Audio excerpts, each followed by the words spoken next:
Welcome to the Austin Forum Upload, the podcast of the Austin Forum on Technology and Society. I'm Jay Boisseau, the Executive Director and founder of the Austin Forum on Technology and Society. And today we're going to talk about gender representation in the tech sector. And I'm very pleased to have my friend and colleague, Emily Gupton of Austin Women in Technology with us here today. Emily, thanks for joining us. Hi, Jay. Thanks so much for having me. I'm excited to be here. I'm excited to have you here too. And I know we've had some scheduling challenges in making this happen, but it's a persistently important topic. So I'm glad that we could get you on for this recording today. And I look forward to it and getting it out to our listeners. But before we jump all the way into the deep end, why don't you tell our listeners a little bit about yourself and what Austin Women in Technology is? Sure thing, Jay. So I am Chief Operations Officer of a technology product called Folio, and we service commercial real estate and adjacent service providers here in Austin. And Austin Women in Technology, so I'm Community Partnerships Director, been involved for a couple of years and got involved when I moved into this role with Folio, owning this technology product. And my involvement with them changed my life. Our four core values are connect, grow, learn, and lead. And we're all about community building, networking, helping women in the space and those who support women find their next career or help them throughout their career journey in tech. And that's pretty broad for us. So I'm very passionate about that. And there are organizations like this all over the country. So whether you're in Austin or another city in the United States, you can certainly find something like Austin Women in Technology to help you out.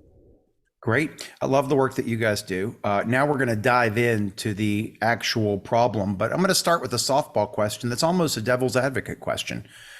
Is there really a problem? If the tech sector is booming, if we're seeing technology innovation occur at breakneck paces, we see tech becoming a more and more important part of our overall industry set of jobs.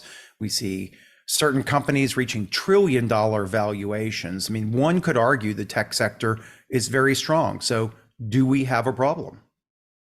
We certainly do. So the tech sector traditionally has been dominated by males, both in the education that's required to move into the jobs and the jobs themselves. And that goes across the board. And women make up about half of the population, but we're significantly underrepresented in technology. And innovation draws on all of the best talent, right? So not just a subset of it. So how do you get that diversity representation in the workforce? And also technology is moving so rapidly. There's so many things around innovation, AI, things that are just going to rapidly change the future for us. And so how do you work to debias those technologies by bringing that diversity into your organization? And also one more thing, that diversity gets worse the further up the career ladder you go in terms of gender representation and also people of color. So that's super important. And we'll talk about that a little bit later. But Jay, you've got a PhD in astronomy. You've worked in tech in many different roles and facets. So do you also agree that there's an issue that this is particularly strong in tech? Yeah, I certainly do. I mean, you see it in tech companies. You see it, as you said, even more extreme in leadership positions in tech companies. You could argue that that will normalize over time as people get a chance to move up through the ranks. If it's better at the base than at the top, then maybe that normalizes, but maybe it doesn't for various bias reasons. And regardless, there's an imbalance even at the base. And I really like the two things that you hit on, and it's what I try to tell my friends in tech, which is you want diversity for, in addition to the societal good, the fairness, the equity reasons for it. You want it for your own company because, as you said, then you're drawing on all of the best available talent, not a subset. And it also, as you said, it helps you debias your own technologies, your own products, your own services. It makes sure they appeal to a global population and a full demographic population, not just a subset of that. So, but yeah, absolutely have seen it and glad to have you here to talk about it today. So I think everybody really sees it. I wanted to throw that softball question out so that we could discuss that even though tech seems to be booming, it could be doing even better if it drew on all of the potential talent. But let's talk about the reasons for that problem. Now, can you list some of the major reasons that we have this tremendous gender imbalance in tech companies, especially at leadership levels?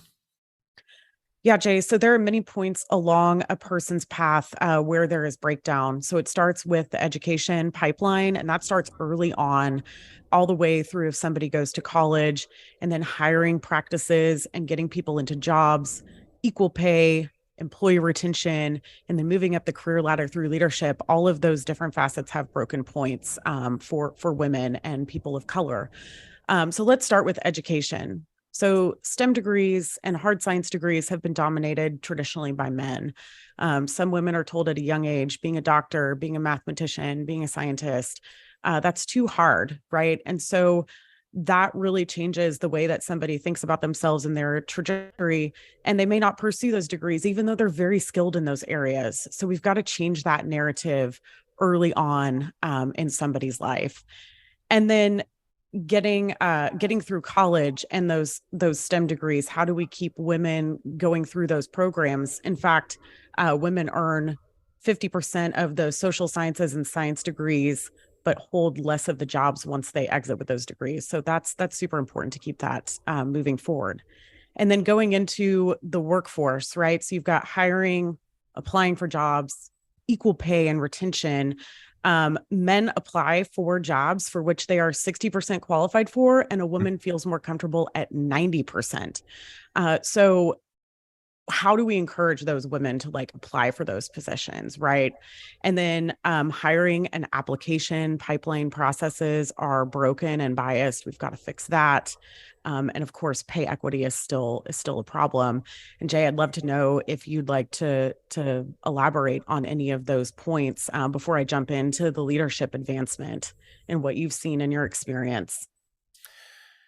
Yeah, I mean everything you say resonates with what I've seen. I'm no expert on the causes like you and your organization, but certainly have seen that there are filters at various steps in the educational pipeline along the way, from little girls being told that they're, boys do math and science and whatnot, to and that permeates through the K through 12 system sometimes. So really, parents and teachers, and there are many great teachers out there, of course, that are overcoming this now, but historically, parents and teachers maybe didn't emphasize the career opportunities are just as good, or that they're just as well deserved for girls as for boys. Certainly in college, I see and saw long ago when I was in college, these discrepancies in participation in sort of the computing and engineering majors in particular, of which the stats say right now that whereas women are now about half of all STEM degrees, they're only about 1 in 5 of computer science and engineering degrees. So, and those are the degrees most likely to go into tech. And that sort of jives with what I see in the tech sector. Actually, it's probably not even quite 1 in 5 in the technical roles. So it's probably less than that in many places. And then, as you said, in the leadership roles, it appears to be even less than that in the technical leadership roles and at the technical conferences and such. So, yeah, Yeah, it does appear to be a gradual winnowing of roughly half of the potential brains into roughly 1/5 to 1/10 of the potential talent. yeah, I could definitely speak from personal experience going to some industry conferences and being one or like three women in the room with 50, 100, 150 men. So definitely seen that disparity in my own path. And moving into the leadership, which you touched on a little bit in all of my readings, and I do a lot of reading on this, that first rung on the ladder of career advancement is very broken for women. Only 87 women are promoted to manager for every 100 men at the same level, and that's generally speaking. And then you get down to 82 women promoted for every 100 men in the tech sector. And then if you fold in, I'm sorry, that was incorrect. 82 women of color are promoted for every 100 men in general business, and then 52 women. So we're going from 87 general population, general business for every 100 men are promoted down to 52 in the tech sector. So that's an incredibly large jump. So yeah, Yeah. leadership advancement, we've got to fix that. So we've got problems in the perceptions we instill in our children as students. We've got problems, and that creates perhaps their own self perceptions of what they're good at and what they're not. And these, years in which you have to make decisions. And of course, college, it's, if you don't make the right decisions in college for a certain degree, you may find it much harder to get into that path. It's still possible in this era to get into a tech sector job from many different paths. And so that's a good thing, because tech is changing so fast. It's possible to get back into that from skills development and training. But we're seeing that winnowing in the K through 12. We see some of it at the selection of majors as they apply to universities, in the universities themselves. And then you've made some really good points here about the job progression that I'm glad people are studying this. What is the ratio of women being employed in these jobs, of being promoted to first tier manager, of being promoted to senior level management positions? And so we clearly have a lot of work to do there. So to do this work, tell our listeners why an employer should care and what should they do? How should they fix this? Yeah, so there's a moral case for this, right? There is a benefit to being in more diverse groups, avoiding the echo chamber, giving everybody equitable opportunity for roles and education. And so we've got to keep that top of mind. That diversity of human experience and bringing that to the table only sharpens you and your organization as a human, and having that space to do that. The business case, right? The most diverse companies are now more likely than ever to outperform less diverse peers on profitability. And there's a lot of research that went into a huge McKinsey study a couple of years ago. They surveyed over 1,000 companies in 15 countries regarding the business case for diversity and inclusion. And the top quartile for the companies in the top quartile for gender diversity on executive teams were 25% more likely to have above average profitability compared to that lowest quartile. And gender diverse companies just continue to outperform the less gender diverse companies in terms of profitability. And so it's important to bring that diversity of thought, that diversity of background, roles, skills, all the things to the table to make your organization even better. And then when you fold in cultural diversity beyond just gender diversity, it gets even greater in terms of what you bring to the table and the profitability of your company. So again, that moral imperative, equity for everybody, equal chance, and then the business case that diversity of thought helps you be a better organization. I love that. I mean, it's really twofold, right? It's the right thing to do, and it turns out it's the right thing to do for your company as well. Is the situation changing? Are you seeing progress? Are the numbers getting better? If not rapidly, are they at least trending in good directions for jobs and roles for women in the tech sector? Slow and steady, up from some Deloitte research, up about 2 percentage points over the last 4 years for closing that gap, right? Yes. So slow and steady progress, but still a lot of work to be done to correct this, right? And so I think one of the things you asked me was how can, as an employer or a company or a manager, how can you help correct this issue? So there are a few high level things, right? So it starts with incorporating fair and equitable hiring practices. So removing gender or race identifying things from initial screening. So you are gathering candidates based on their skill set and their experience and not what is their name or where are they from, right? You're using those fact-based things compared to the job description. So that debiasing your interview scripts, debiasing the job descriptions, making sure that there's not overly masculine language, it's neutral. And then also, how are your first line managers interviewing? Like, do they understand how to come to the table with a fair and equitable mindset when they're screening candidates? So that's a big piece of this and getting those people into the camp.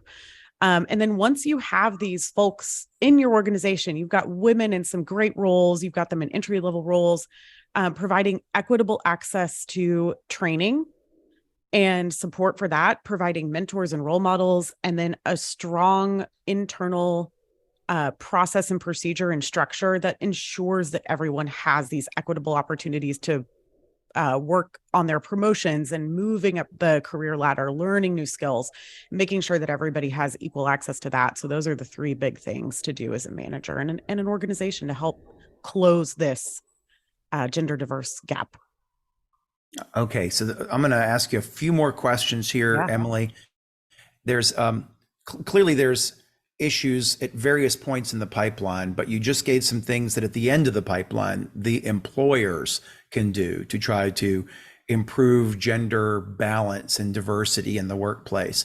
I want to ask you, since many of our listeners are in the tech sector and probably many of them are men, what can male professionals and colleagues do to help? I mean, to really help, not just say they're advocates, but to truly make a difference.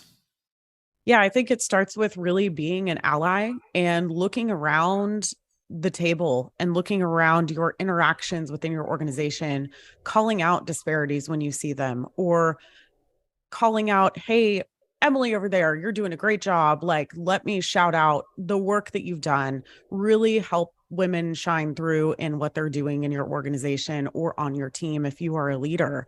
Also, considering what you can do to change that if you look around and there's not fair representation, or you're not sure how to shout someone out, or you're not certain that your hiring processes are correct.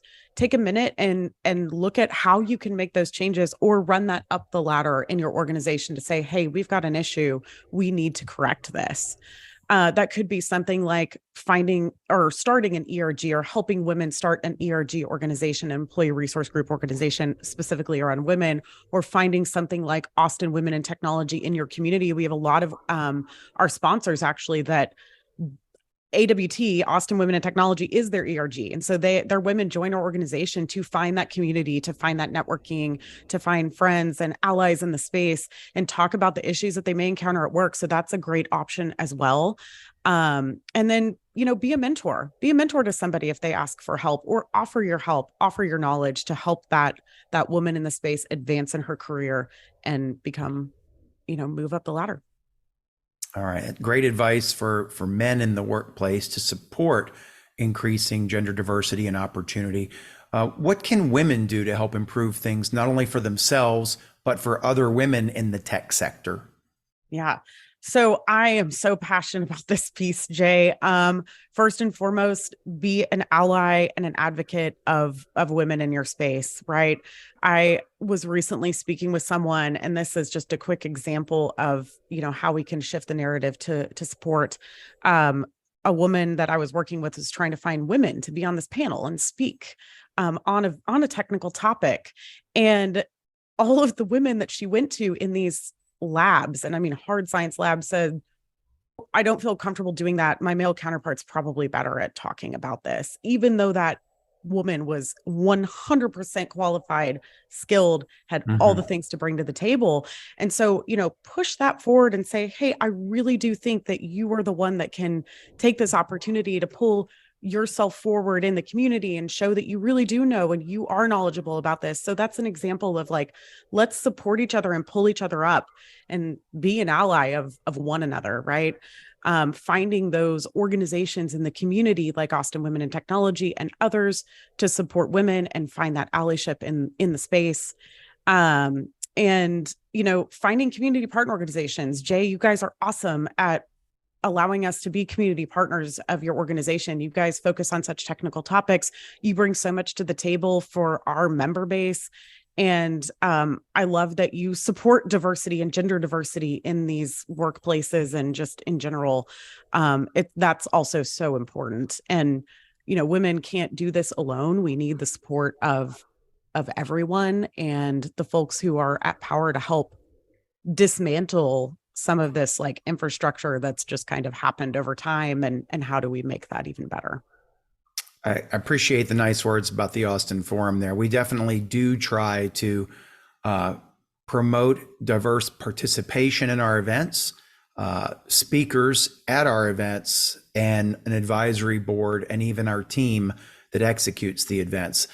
But you mentioned something there that I have noticed along the way. Try as we might to have a very diverse set of speakers over the course of a year, maybe not in any given month, but over the course of the year, try to make these things average out. It has been challenging, and I've seen a little bit of what you've said. Some very talented female experts have deferred to be on panels at times where I knew they were the right person to do it. And we always make sure we only invite expert speakers. We don't invite people solely for the sake of, representation. We invite experts because we're trying to increase everybody's understanding from experts. But there are diverse experts out there, so you can do both. But I did notice a little bit of what you're saying when we issue these invitations. Sometimes there's some deferrals to senior male leaders and such, and I have to say, no, I want you to speak in this. You will appeal to our broad demographics in this, and you are an expert. So it is. Sometimes you have to, and this is true for people of all types. Sometimes you just have to appeal to their confidence when you know they have the expertise. Be supportive. Make sure they know that they're great and that they have something to share. 100%. I feel like public speaking is what the number one or number two fear for people. So, got to push them forward a little bit and say, you are the one. And yes, instill that confidence because we're all capable. Great. Well, Emily, thank you so much for joining us on the show. Thanks for all the work that you do in this area. As a techie in the majority demographic segment, I applaud your efforts and want a much more diverse tech community. I recognize that the more talent you draw on, the more innovation you'll get. And the more diverse perspective, the better those innovative capabilities will be for more people. So I hope you'll keep up this great work. I know you will. Let us know how the Austin Forum can help you in the future. And thank you for being here. Awesome. Thank you so much, Jay, for having me. I appreciate it. Bye now. Thanks for listening to the Austin Forum Upload.